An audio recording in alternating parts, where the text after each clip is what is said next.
bunch of others on there to explain to you. And then I made a table to make it hopefully a little easier for you to figure it out. Okay, I don't expect you to memorize it, and you're probably not going to memorize it. When you're going into the nursing program, you've got plenty of other stuff to think about. You're probably not going to memorize it. You can always look it up. But when we do our experiment, you're going to have to understand basically what an oxidase test is for, what a catalase test is for. You don't understand it now, but when you go through it, then you'll get it. It'll make more sense once you go through it. But that's to help you with that. So those are tests we're going to do when we do the API strip procedure. So you need to print that one out. That's your procedure for tomorrow or the next day. And it's hairy. So you need to have it printed out because it's very detailed instructions.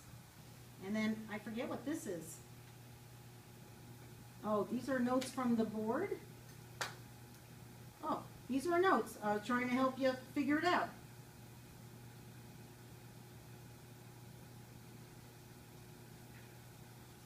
Oh, yeah, these are notes. That's stuff I'm not going to write on the board, so read through that. All right, perform an oxidase test, perform a catalase test. And one more thing I want to show you is a flow chart to help you identify your unknown.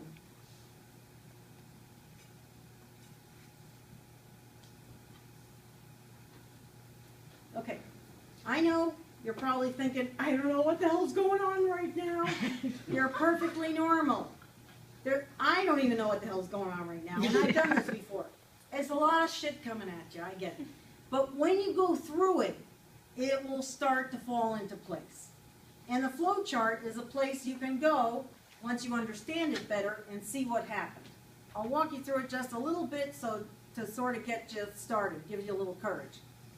This is a flow chart for gram-negative rods. There's flow charts for gram-positive Staphylococcus. There's flow charts for mycobacteria. There's different flow charts. All of you, take a hint, are going to have gram-negative rods in your unknown, okay? So, assuming we all have gram-negative rods, that's why I posted this flow chart. One of the things you're going to do is do an oxidase test.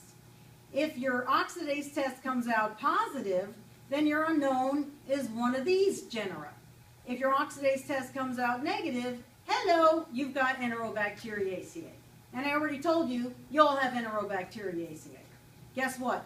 Enterobacteriaceae are all oxidase negative. Write that down right now. You will have that on your lab quiz. You will have that on your test. All you got to remember is, if it's Enterobacteriaceae, it's oxidase negative. Oxidase negative. Okay, so it says Enterobacteriaceae, see separate flow chart. So guess what? I don't need all the rest of the crap on this page.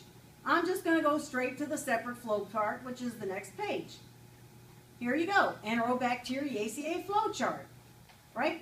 So one of the things we're going to look at, and it's a test question, how can I differentiate different Enterobacteriaceae from one another? With a lactose fermentation test.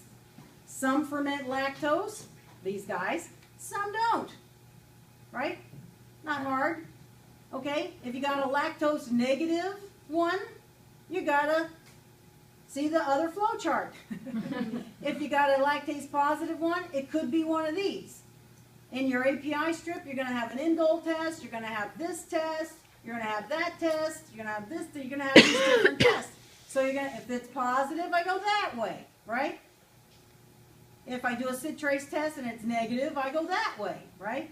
So you walk it through the flow chart. Okay, let's say you had a non-lactose fermenter.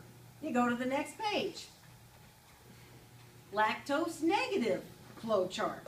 Enterobacteriaceae that are lactose negative. Okay, you do your indole test, right? You're going to take all of these guys, do an indole test. It could be one of these guys. If it's indole negative, could be one of these guys. If it's indole positive, could be one of those guys. Let's say it's indole negative. Then I check the result of my urea test. Was it negative or positive?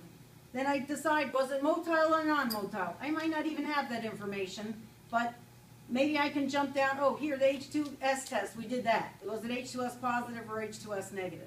So you'll be able to walk through the flow chart to help you identify your bacterium. Okay? So they're all Enterobacteriaceae, which means they're all facultatively anaerobic gram-negative in section 5. They're all oxidase negative because they're facultative anaerobes. What the hell do they want with oxidase? That's for aerobic bacteria. And then they're all going to be catalase positive because they're facultative anaerobes. So, Enterobacteriaceae, oxidase negative, catalase positive. All ferment glucose or break down glucose aerobically. They're glycolytic. Some use lactose, some don't ferment lactose. And some will use certain amino acids, and others will use other amino acids. We'll go over it more times, especially if you ask me. Okay, so what the heck are we going to do today?